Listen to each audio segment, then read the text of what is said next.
Hello दोस्तों, स्वागत है आपका टूर ऑफ संसार चैनल में। अगर चैनल पर नए आए हैं तो सब्सक्राइब करके बेल आइकन दबा दें। आज हम भारत के एक बेहद ही खूबसूरत शहर की सैर आपको करवाने वाले हैं, जहां के झरने, प्राकृतिक सुंदरता, हरे भरे जंगल और खूबसूरत वादियां हर किसी को अपनी ओर आकर्षित करती हैं। एक बार जो कोई इस शहर की सुंदरता का दीदार कर ले तो यहाँ से जाने का उसका मन ही नहीं करता। इस शहर को भारत की लीची कैपिटल भी कहा जाता है और इस शहर के बारे में रामायण और महाभारत में भी उल्लेख मिलता है। कहा जाता है कि लक्ष्मण जी के लिए हनुमान जी यहीं से संजीवनी पर्वत का पहाड़ उठाकर लेकर गए थे। दोस्तों, आज हम बात कर रहे हैं उत्तराखंड की राजधानी और हिमालय और शिवालिक रेंज के बीच स्थित बहुत ही खूबसूरत देहरादून शहर के बारे में। तो देर किस बात की, अपना सीट बेल्ट बांध लीजिए अच्छे से और निकलते हैं देहरादून के एक शानदार सफर पर। सबसे पहले आपको बता दें कि आज के समय में देहरादून शहर की कुल जनसंख्या 9,40,000 के आसपास है। ये पूरे उत्तराखंड का सबसे प्रमुख शहर माना जाता है। देहरादून में सबसे ज्यादा आबादी हिंदू समुदाय की है। 82% हिंदुओं के बाद 11% मुसलमान आबादी के साथ इस्लाम यहाँ का दूसरा सबसे बड़ा धर्म है। इसके अलावा बौद्ध, जैन, सिख और ईसाई धर्म के लोग भी यहाँ बड़ी संख्या में रहते हैं। देवभूमि उत्तराखंड की शीतकालीन राजधानी देहरादून भारत का सबसे प्रसिद्ध पर्वतीय पर्यटक स्थल है। देहरादून पूर्व में गंगा से लेकर पश्चिम में यमुना नदी तक फैला हुआ है। वैसे तो देहरादून में सबसे ज्यादा गढ़वाली भाषा का प्रयोग किया जाता है। हिंदी और इंग्लिश भी लोगों को ठीक ठाक समझ आती है। इसके अलावा कुमाऊनी,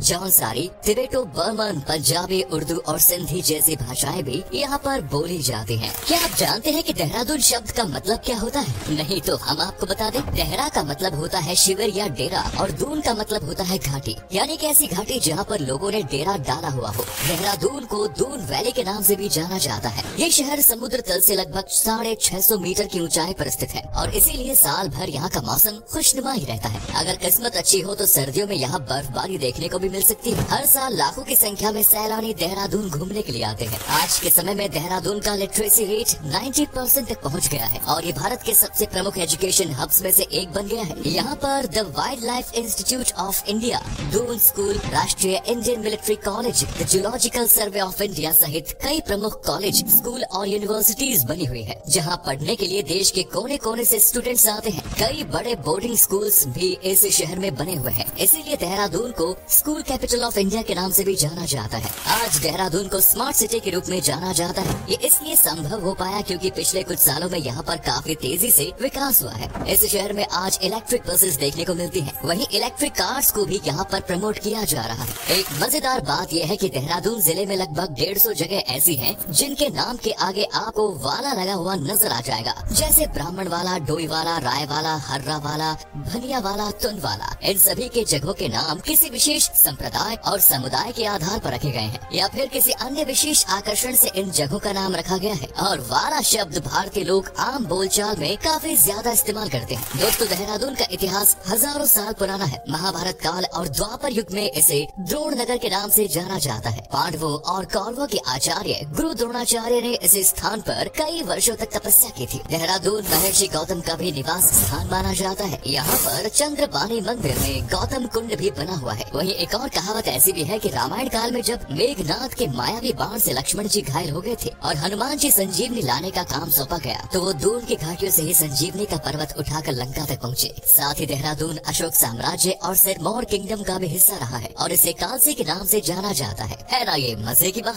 7वीं शताब्दी के दौरान जब चाइनीज ट्रैवलर ह्यूएन चांग भारत आए उस समय देहरादून को सुधा नगर कहा जाता था। सन 1676 में सिख समुदाय के एक गुरु हर राय जी के पुत्र राम राय ने इस स्थान पर डेरा डाला था और तभी से इसका नाम देहरादून पड़ गया। सन 1804 से 1816 तक देहरादून नेपाल के अधीन रहा है, लेकिन बाद में एंग्लो नेपालीज वॉर में ब्रिटिशर्स की जीत हुई थी, जिसके बाद देहरादून और मंसूरी जैसे इलाके भारत को वापस मिल गए थे। देहरादून में बहुत से काम पहली बार हुआ है, जैसे कि सन 1867 में पहली बार ब्रिटिशर्स ने देहरादून में म्युनिसिपैलिटी की स्थापना की। वहीं सन 1900 में हरिद्वार से देहरादून तक उत्तराखंड की पहली रेलगाड़ी चलाई गई। देहरादून को लैंड ऑफ फेस्टिवल्स कहा जाए तो कोई ज्यादा नहीं होगी, क्योंकि प्रकृति की गोद में बसे इस शहर में साल भर कई प्रकार के त्योहार काफी धूमधाम से सेलिब्रेट किए जाते हैं। गुरु राम राय दरबार में हर साल झंडा फेयर का आयोजन किया जाता है। इस दौरान हरियाणा, दिल्ली, पंजाब और उत्तर प्रदेश सहित भारत के कई शहरों से लोग इस मेले में हिस्सा लेने आते हैं। शिवरात्रि की पावन संध्या पर टपकेश्वर मेले का आयोजन किया जाता है, जिसमें बड़ी संख्या में शिव भक्त हिस्सा लेने के लिए आते हैं। वैसे तो होली का त्योहार भारत के लगभग सभी राज्यों और शहरों में मनाया जाता है, लेकिन देहरादून में कुमाऊनी होली का अपना एक अलग ही क्रेज रहता है। इस मौके पर म्यूजिक और नाच गानों का आयोजन भी किया जाता है। देहरादून और उसके आसपास की जनजातियों के लिए यहाँ बिट्सू मेला का आयोजन किया जाता है, जहाँ आकर अलग अलग आदिवासी समुदाय के लोग अपना सामान बेच सकते हैं। इनके अलावा महासू देवता मेला और शहीद वीर केसरी चंद्र मेला का आयोजन भी देहरादून में किया जाता है। देहरादून में लीची, चाय और बासमती चावल का उत्पादन बड़े पैमाने पर किया जाता है। यहाँ के पलटन बाजार में चावल की खरीदारी करने के लिए लोग दूर दूर से आते हैं। साथ ही ऊन के बने कपड़े भी काफी किफायती दामों पर मिल जाते हैं। अगर आपको शॉपिंग का शौक है तो आप उत्तराखंड में तिब्बती बाजार और इंदिरा मार्केट पर खरीदारी के लिए जा सकते हैं। इन सब जगहों पर आपको हाथ से बने हुए चीजों से लेकर कपड़े, जूते और ज्वेलरी तक हर प्रकार का सामान मिल जाएगा। दोस्तों, पूरे उत्तराखंड में सबसे अच्छा खाना आपको देहरादून में ही खाने को मिलेगा। यहाँ पर खाने की हर प्रकार की वैरायटी आपको मिल जाएगी। North Indian, south Indian, Chinese और इटालियन खाने का लुत्फ आप यहाँ ले सकते हैं। देहरादून में मैगी खाने का भी अपना एक अलग ही मजा है। ऐसा लगता है जैसे मैगी में यहाँ की हवा की मिठास भी खुलकर मुंह में आ रही हो। मोमोज भी आपको यहाँ पर हर नुक्कड़ पर बिकते नजर आ जाएंगे। इनके अलावा बन, टिक्की, कंडाली का साग, कुलथ, फानो, अरसा, काफूली जैसे डिशेस भी आप देहरादून में जाकर एक बार अवश्य ट्राई करें। दोस्तों, देहरादून घूमने के लिए एक परफेक्ट टूरिस्ट डेस्टिनेशन मानी जाती है। अगर आपको दोस्तों के साथ मस्ती करने जाना हो और कुछ एडवेंचर करना हो तो आप देहरादून आ सकते हैं। यहाँ बोटिंग, पैराग्लाइडिंग, काइकिंग और ट्रैकिंग का मजा आप ले सकते हैं। चलिए अब आपको देहरादून के उन जगहों के बारे में बताते हैं जहाँ आप घूमने के लिए जा सकते हैं। आसन बैराज एक बेहद ही सुंदर जगह है, जहाँ आप बोटिंग करते हुए प्रवासी पक्षियों को देखने का लुत्फ ले सकते हैं। अगर आप बर्ड वॉचिंग का शौक रखते हैं तो ये जगह आपको जरूर पसंद आएगी। गुट्टू पानी बैराज भी एक काफी शानदार और ऐतिहासिक जगह है। इसे डाकुओं का गुफा भी कहा जाता है। स्थानीय लोगों की माने तो ब्रिटिशर्स से बचने के लिए चोर, लुटेरे और डकैत इस जगह का इस्तेमाल छिपने के लिए किया करते थे। चट्टानों के बीच में से निकलना और नीचे बहते पानी को देखना वाकई में एक लाइफ टाइम एक्सपीरियंस प्रदान करता है। फॉरेस्ट रिसर्च इंस्टीट्यूट भी आप जा सकते हैं, जहाँ आपको वन्य जीवन से जुड़ी काफी सारी चीजें देखने को मिलेंगी और ढेर सारी जानकारी प्राप्त होगी। इसकी स्थापना सन 1906 में की गई थी। टपकेश्वर मंदिर देहरादून का एक प्रमुख आस्था का केंद्र है। यहाँ पर गुफा में से पानी की बूंदे शिवलिंग पर टपकती रहती हैं और इसी कारण इस जगह का नाम टपकेश्वर मंदिर पड़ गया। सहस्त्रधारा देहरादून के लोगों के लिए एक पिकनिक स्पॉट है और बाहर से आने वाले लोग भी इस जगह पर जरूर विजिट करते हैं। यहाँ पर पानी के कुंड बने हुए हैं जहाँ आप नहा भी सकते हैं। इस पानी में सल्फर पाया जाता है जो स्किन से जुड़ी रोगों को ठीक करने में लाभकारी होता है। यहाँ पर कुछ बौद्ध मठ भी बने हुए नजर आ जाएंगे और अगर आपको कुछ और शानदार बौद्ध मॉनेस्ट्रीज देखनी है तो माइंड रोलिंग मॉनेस्ट्री जा सकते हैं।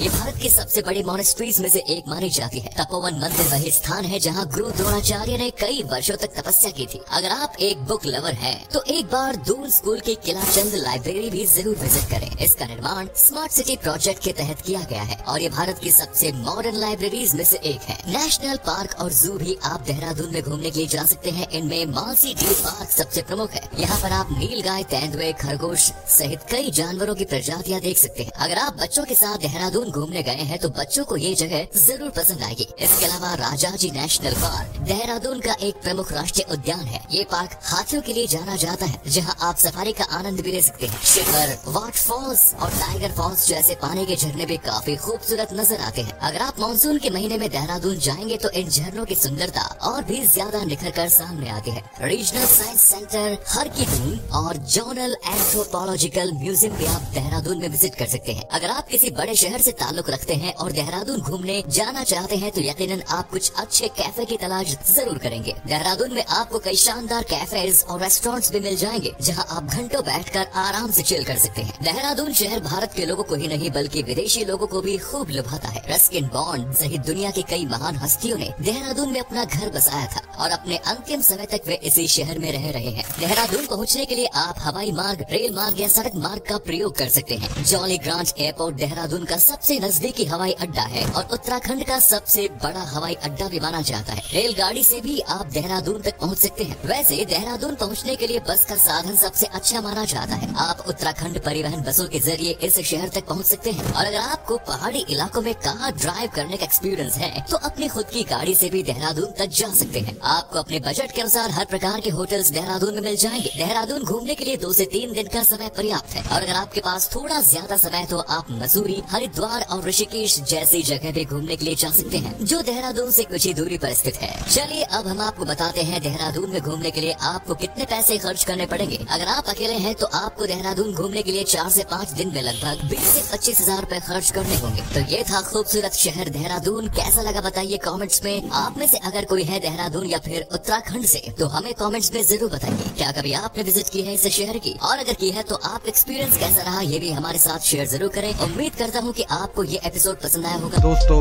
वीडियो अंत तक देखने के लिए धन्यवाद। चैनल को सब्सक्राइब और हमें इंस्टाग्राम पर फॉलो भी कर लें।